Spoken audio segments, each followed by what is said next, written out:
Haruskah anak dikasih Alphard sejak dini agar tahu standar hidup yang tinggi? Kami akan bahas di video kali ini.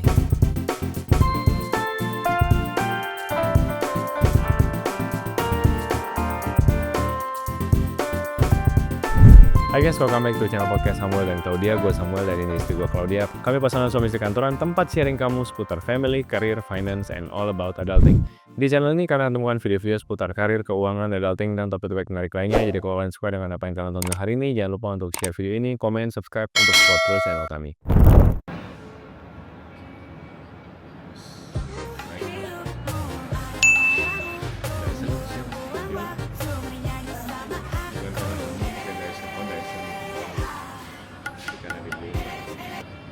Jadi video tadi di-share sama Clau ke aku ya, di suatu malam, lewat di Reels dan... Lebih karena kasihan, karena kayaknya si yang posting lebih video kasihan. ini, kalau aku sih lebih karena kasihan gitu, maksudnya kan karena memang udah tahu nih ada tren itu kan yang di luar negeri itu. Iya, di luar negeri tuh ada tren yang sama, tapi bapak-bapak ke anak perempuan biasanya. Terus dia bilang kayak, aku ngajarin nih anak perempuanku untuk ganti oli misalkan, supaya your dusty boy, dia nggak gampang terimpress oleh anak kamu gitu. Jadi kayak life skill sebenarnya yang diajarin sama si bapak ini. Diajarin juga, maksudnya diajakin date. Oh, diajakin date ya, bapaknya baik biar gitu. nggak gampang keimpress sama cowok-cowok yang genit di awal doang. Iya. Gitu.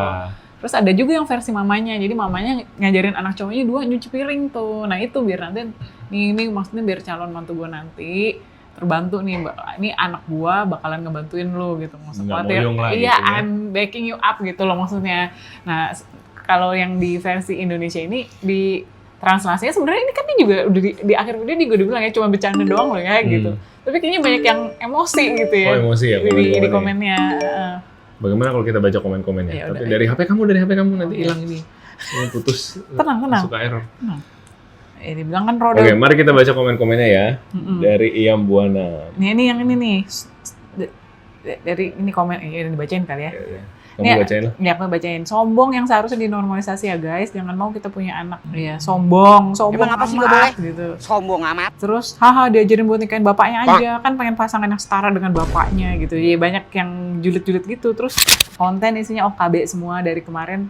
Lewat segala Dyson lah dibahas kayak baru punya duit aja. Nggak boleh sombong ya, roda nggak selamanya di atas. Emang cewek gini istimewanya apa? Itulah ucapan laki-laki era yang insecure. Nggak, jadi ya banyak juga yang kayak. Terus kenapa emang kalau pakai Alphard? Nah, ada juga tuh. Banyak yang kayak sebel juga. Tapi kalau dilihat banyak juga sebenarnya yang nggak apa-apa, normalisasi lah sombong yang seperti ini. Iya. Ya. Jadi menurutku yang menarik dari video tadi itu yaitu interaksi di komennya. Kayaknya yang ada dua kubu banget gitu, yang setuju banget, terus yang nggak setuju banget kan. Yang nggak setuju banget intinya bilang sombong banget sih lo gitu, norak lah. Tapi yang setuju banget bilang ya nggak apa-apa lah, normalisasi aja sombong-sombong yang kayak gini. Yang nggak, maksudnya kan intinya udah gedein anak capek-capek dengan standar yang tinggi, ya jangan sampai ketemunya yang mokondo gitu. Nah, nggak lama setelah kita nonton video ini, kebetulan lagi main nih ke sekolahnya Hana, lagi ada acara, terus ketemu beberapa parents dari teman-teman sekelas Hana. Ada satu parents ini, ya menurutku dia menarik karena anaknya 4. Jadi teman sekolahnya Hana itu yang teman sekelasnya itu yang anak paling kecil, yang nomor 4. Nah, jadi kita lumayan sering mendengar petuah-petuah beliau gitu ya. Udah senior ya, dan udah karena anak 4 itu jadi sering dengerin dia cerita, sharing gitu ya, gimana caranya ngegedein anak, terus tips-tipsnya gimana biar anaknya itu tough. Kalau dia pokoknya maunya anaknya buat tuh tough gitu ya, harus bisa survive. Jadi kalau misalkan di sekolah ada masalah sedikit-sedikit, dia paling nggak mau tuh ikutan campur tangan, sampai harus panggil orang tua si temennya. Itu pokoknya kamu beresin sendiri, karena di luar sana nanti itu it's a real world. Di sekolah kamu kan sebenarnya masih di dalam bubble gitu. Masih ada sekolah yang ngeliatin dan lain-lain. Tapi nanti di luar sana kamu sendiri ya, you have to learn how to defend yourself. Nah, pokoknya bagus lah. Menurutku aku banyak belajar dari mama ini. Terus waktu hari itu dia lagi ngomong soal dia lagi nasehatin anaknya yang paling gede, kenapa harus belajar yang rajin, kenapa harus sekolah yang benar, nanti cari kerja yang benar.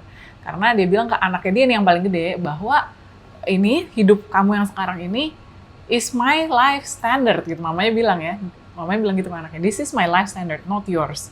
Gitu. Jadi nanti kalau kamu udah gede, you have to know nih, if you want to afford this kind of life standard, you have to know how much I earn, how much I spend. Gitu. Dan menurutku itu bagus ya. fair ya, dan bagus, dan itu buat aku agak mind blowing ya, karena selama ini kan kita, aku pribadi selama ini tuh nggak pernah sampai mikirin si Hana sampai harus tahu nggak ya spending kita sebulan tuh berapa, kita tuh earning berapa banyak, apa iya dia harus tahu gitu. Tentunya ya cara kita gedein anak selama ini sih kita nggak pernah membiasakan dia yang harus sebenarnya pokoknya semuanya harus mewah gitu. Aku pernah denger nih, ada orang yang bilang pokoknya anaknya dia memang naik Alphard sih, harus temenan sama anak yang naik Alphard juga. Ya, mungkin mindset di konten-konten seperti itu tadi gitu ya. Tapi kayaknya dia sih cuma bercanda, nggak tahu juga sih. Tapi dia bilang, karena tadi dia bilang dia cuma bercanda, jadi nggak tahu ya realnya seperti itu apa enggak. Tapi I know real people yang anaknya beneran naik Alphard ke sekolah, dan dia bilang sama anaknya, nggak boleh main sama teman lain yang anaknya nggak punya Alphard gitu ya. Yang mobilnya bukan Alphard. Yang mobilnya bukan mobil Alphard. Ya gimana ya, ya mungkin setiap orang boleh beda pendapat ya, tapi kalau aku sih berusaha ngajarin ke Hana bahwa ya nggak semua sama aja gitu ya, teman semua sama aja, kita lihat karakternya, kita lihat orang hatinya, nggak boleh kayak menilai orang karena dari rumahnya seberapa gede, naik mobil apa, itu kita nggak kayak begitu. Ya itu yang aku paling hindarin sih. Makanya sebenarnya masukin Hana ke sekolah internasional juga salah satu concern aku dari awal, apakah si Hana ini nanti hidupnya dalam bubble seperti itu gitu. Karena sebenarnya kan dunia tidak seperti itu ya. Yang bisa masuk sekolah inter, yang bisa punya mobil itu kan minoritas. Dan ya dia harus bisa bergaul sama semua orang lah. Ya menurutku itu satu gitu. Jadi aku pribadi nggak pengen Hana tumbuh jadi orang yang menilai orang lain dari materinya semata. Nah, tapi memang di sisi lain nggak salah juga ya kalau kita pilih-pilih pergaulan buat anak. Kalau misalkan kita lihat kayaknya, ya bagaimanalah dengan cara kita mensensornya masing-masing gitu ya. Ini kayaknya kalibernya atau bibitnya atau bagaimanalah kita menilainya kayaknya beda nih dari value-value di keluarga kita atau hal-hal yang kita anggap penting di keluarga kita. Ya kita menjaga jarak itu wajib sih menurutku sebagai orang tua, dan itu point of view yang nggak salah juga menurutku ya untuk membeda-bedakan orang. Tapi kayaknya kalau yang di-mention sama teman kita ini yang anak yang 4 tadi, yang aku tangkap baik adalah selama ini aku tuh suka ngerasa bersalah kalau misalkan spending untuk hal-hal yang sebenarnya aku mampu spending gitu, cuman kayak ada rasa bersalah, ini menunjukkan kekayaan ini di depan Hana, ntar dia take for granted nggak ya, ntar dia menganggap ini tuh gampang nggak ya, menganggap oh bisa keluar negeri tiap tahun itu wajar, itu normal gitu dan segala macam. Nah menurutku setelah aku dengar omongan teman kami ini, oh iya ada satu yang klik gitu, nggak salah asalkan dijelasin ketika dia udah ngerti duit nih ya. Gitu. Oh kamu tahu kan ini harga tiketnya 1 kali berangkat per orang segini, kita bertiga jadi kali 3, terus di sana ada hotel dan lain-lain. Jadi justru dibuka gitu budgeting. the truth will set you free kan. Jadi dibuka budgetnya, tentu ini ya age appropriately ya, ketika udah age appropriate, maksudnya umur sekarang kan dia kan nggak ngerti hitung angka 10.000 sama 1.000 aja suka ketukar gitu. Tapi nanti kalau dia udah gede akan ada masanya kayaknya baik untuk kita buka. Dan juga buka mata dia, berapa sih UMP di Jakarta, berapa sih UMP di negara Jepang gitu yang dia sering pergi, atau Singapura atau mana gitu. Jadi dia bisa lihat, oh sebenarnya ini mahal atau murah nih untuk standar orang Indonesia, untuk standar orang Jepang. Jadi dia bisa make her own choices gitu. Yang aku dulu nggak dapat waktu dibesarkan adalah knowledge tentang uang ini. Jadi aku tuh diajarin mungkin lebih deket ke ayo kejar apa yang kamu suka atau be good at what you do gitu. Secara of course my parents are doing their best, tapi jadinya aku jadi naif terhadap apa yang aku percaya aku mau lakukan dan apa yang dunia nilai terhadap hal tersebut gitu.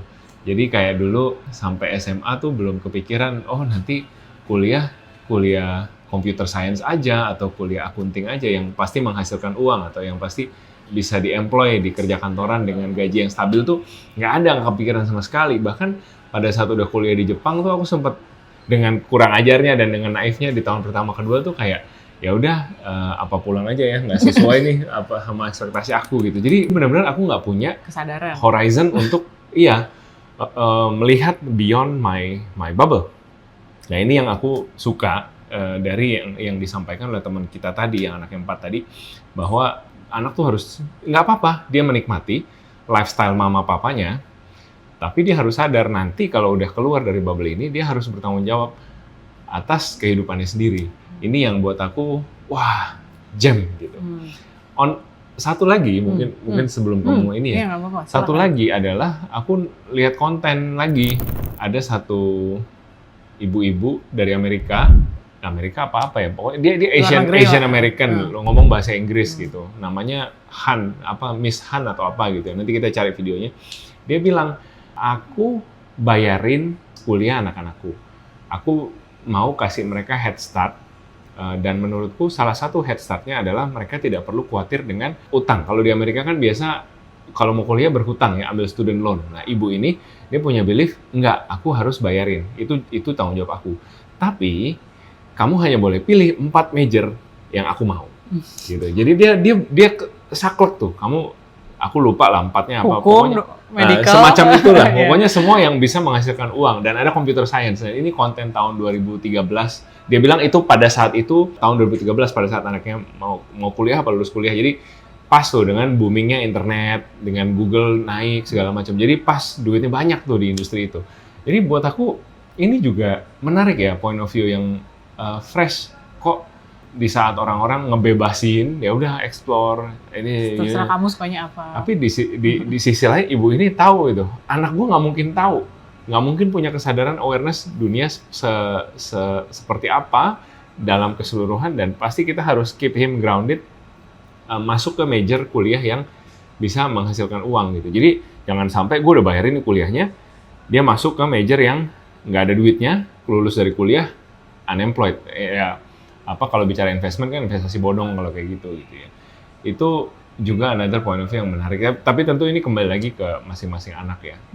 Itu juga menurutku point of view yang bagus sih, karena banyak dari kita, ya termasuk aku pun mikirnya kan kayak ya kita cari dong anak sukanya apa, talenta dia di mana, masukin fokusnya di sana aja gitu. Tapi kemarin itu juga again ini belajar dari ini ya veteran parents gitu ya. Dia bilang bahwa anak itu tuh kadang they don't know any better gitu loh. Suka anak kan bisa aja cuman suka dia gimana ya hari ini bisa suka A, besok suka B. Tapi kita sebagai orang tua kan kita yang mungkin lebih punya pengalaman dan punya apa sih pandangan yang lebih panjang gitu ya. Jadi ini potensinya tuh apa gitu ya, dia how can he or she survive di masa depan, itu mungkin kita punya pandangan yang lebih matang. Jadi kita juga harus bantu ngarahin gitu, nggak bisa anak suka apa terus kita ya oke, karena kita menghargai anak ini gitu, kita semua ikutin terus itu, jangan sampai kebablasan kayak gitu juga gitu ya. Jadi banyak juga di luaran sana yang ini kita lagi ngomongin woke agenda khususnya di Amerika Serikat gitu ya, yang mana anak-anak bahkan masih umur 5-6 tahun mereka bilang oke, I identify myself with different gender atau bahkan different being gitu, maksudnya identify as cat atau apa gitu, terus orang tuanya disupport gitu, iya di affirm gitu, maksudnya gender affirming therapy katanya. Iya, jadi kayaknya kita harus draw ini juga kali ya, batas gitu, maksudnya sampai sejauh mana kita mengertiin anak kita dan support maunya apa, tapi sampai mana juga ini kayak udah unacceptable gitu dengan ya apa yang kita percayalah gitu ya, norma-norma agama, norma-norma masyarakat, norma-norma mungkin sanity gitu ya. Itu kita juga harus kasih tahu dong sebagai orang tua yang mana yang benar, yang mana yang salah. Itu tugas kita untuk mendidik. Dan satu hal lagi aku juga inget nih, ada teman kita juga anaknya sekolah juga di international school. Nah kebetulan papa mamanya expat, dikasih rumah dari perusahaan, ada kolam renangnya. Nah teman-teman dia kan yang tetangga kanan kiri juga sama expat semua nih, dapat rumahnya ada kolam renang semua juga gitu. Terus si anak ini sampai sekarang kelas 5, kelas 6 gitu ya. Dia pikir semua orang itu di rumahnya punya kolam renang gitu. Dia pikir semua orang punya mobil, dia pikir semua orang ya sekolahnya kayak sekolah internasionalnya dia gitu, yang standarnya ya bagus banget lah gitu, fasilitasnya semuanya. Jadi mamanya bilang ke anak ini bahwa nggak semua orang loh punya rumah ada kolam renang. You are the few lucky ones. Nggak semua orang loh bisa sekolah kayak kamu. You are the few lucky ones gitu. Jadi kadang-kadang hal-hal seperti ini justru kita jangan take it for granted gitu ya. Misalkan ya balik lagi ke video di awal tadi. Oke, kamu bisa naik Alphard. Oke, you are the few lucky ones gitu ya, bisa naik Alphard. Your mom and dad have a good job, can afford that lifestyle for you. Ya udah, let's be thankful about it. Tapi ya maksudnya untuk orang-orang yang nggak bisa, ya bukan berarti mereka less than you juga gitu kan. Ya, we still have to respect people for who they are gitu as a people. Dan dengan karakter yang kita lihat ya karakternya ya, bukan materinya kayak gimana. Dan yang kedua itu ya tadi ya, yang paling take away yang paling penting itu bahwa ini life standard parents-nya loh, bukan life standard kamu nanti pas udah gede. You have to know that one day you have to be independent, you have to provide for yourself. You have to provide for yourself lah. And so you have to know gitu nih, kalau emang kamu mau tetap naik Alphard nih, kamu emang harus gajinya berapa, aku harus tahu loh. Alphard nih harganya berapa, kamu harus tahu loh. Gitu. Jadi ya dibawanya sih ke situ ya, bukan dibawanya nanti calon mantunya jangan sampai naik motor atau gimana gitu ya. Menurutku sih nggak kayak begitu gitu ya. Terus mungkin yang menarik di mobil ya, kamu nanya sama aku kan kalau nanti Hana calon mantunya naik motor gimana. karena lihat video ini. Iya. Terus jawabanku apa ya waktu itu ya? Ya nggak mungkin lah gitu. Awalnya di awal aku bilang nggak mungkin karena by design kayaknya sih memang ya kita udah nempatin dia di dalam bubble itu ya, dia udah ada bubble tanpa sengaja gitu, dengan kayak maksud hati yang baik sebagai orang tua, kami memberikan dia sekolah yang cukup pricey dan teman-teman yang juga dari kalangan tertentu gitu, jadi kayaknya dia udah punya standar yang beda deh gitu. Tapi kalaupun dapet yang seperti itu, balik lagi ke kapan itu terjadi, mungkin di usia berapa itu terjadi. Kalau mungkin dia ada di usia labil, usia remaja, jangan sampai kayak Broken Strings chapter 2 nanti ketemu Mokondo yang bisa grooming bocah gitu kan ya. Itu kan orang tua harus tegas gitu ya, aku harus step in, jangan sampai terjadi. Tapi kalau misalkan udah gede, dia udah tahu konsekuensi dari pilihan dia dan apa yang perjuangan yang dia harus tempuh, ya mungkin pembicaraannya berbeda ya, mungkin kita harus hargai dan harus lihat dari jauh sambil support dia mungkin. Ya jadi sebenarnya nggak ada yang salah kita memberikan standar terbaik buat anak kita ya, wajar lah. Sekarang kita semua kerja keras dan lain-lain, sebenarnya buat apa sih, kan buat keluarga ya, jadi nggak ada yang salah dong kita sebenarnya provide mereka dengan fasilitas yang terbaik selama kita mampu, selama itu uang halal dan selama bertanggung jawab ya nggak apa-apa gitu. Jadi anak ini tahu gitu ya standar hidup yang baik, yang mungkin dia nyaman seperti apa, itu nggak apa-apa, nggak ada yang salah dengan itu. Menurutku. Selama ini aku tertuduh, dan begitu Mbak dengan anak 4 itu ngomong, aku kayak Gar, oh iya nggak apa-apa, benar, setuju banget. Iya nggak apa-apa, kayak misalkan, tapi ya materi satu hal, tapi yang kita juga harus provide, makanya jangan cuma materi doang. Betul. Gitu ya, jangan cuma dia tahu naik mobil mewah aja gitu, tapi dia juga tahu misalkan ya itu main sama papanya gimana sih, papanya perhatiin dia gimana sih, mamanya dengerin dia gimana sih, mamanya ajak dia ngobrol tuh kayak gimana sih. Jadi yang kita takutin kan itu ya, yang kita takutin dari Mokondo tuh sebenarnya apa sih, bahwa dia tuh nggak punya modal apa-apa gitu kan, dia mau tarik anak kita gitu kan, terus jadi parasit gitu dalam hidupnya dia. Tapi kalau misalkan dia dia tahu diperlakukan dengan baik, dia tahu bahwa orang harus respect sama dia, bahwa kalau komunikasi yang benar tuh gimana sih, ya semana-mana tuh gimana sih, ya mudah-mudahan gitu ya, mudah-mudahan ya dia tuh nanti pas ketemu cowok bisa menilai karakternya gitu loh, bukan cuma menilai dari sekedar oh ya dia naik motor atau enggak gitu, tapi benar-benar dari cara cowok ini menghargai dia nggak, cowok ini kerja keras nggak, ya lihat karakternya gitu lah. Jadi nggak ada masalah gitu ya dengan memberikan dia materi yang baik, tapi ya selain materi jangan lupa non materinya itu juga gitu ya. Jadi ini anak tahu gitu yang sehat, self image itu seperti apa gitu, hubungan yang sehat itu seperti apa, pertemanan yang sehat itu seperti apa gitu ya. Itu sih satu. Nah, terus yang kedua bahwa tadi itu, bahwa life standardnya kamu sekarang ini itu life standardnya papa mama loh. You are lucky to have us that can give you this life, but you have to know gitu ya, bahwa ini not This For- might not be might your not- reality. Iya, not be your reality when you grow up gitu. You have to know how hard you have to work to get this kind of lifestyle, and how much you have to spend to get this kind of lifestyle. Ya ini yang mau aku garis bawahin tuh you ya gitu. Jangan sampai dia juga ngarepin oke, I want this kind of lifestyle, terus I want to marry rich gitu, or I want to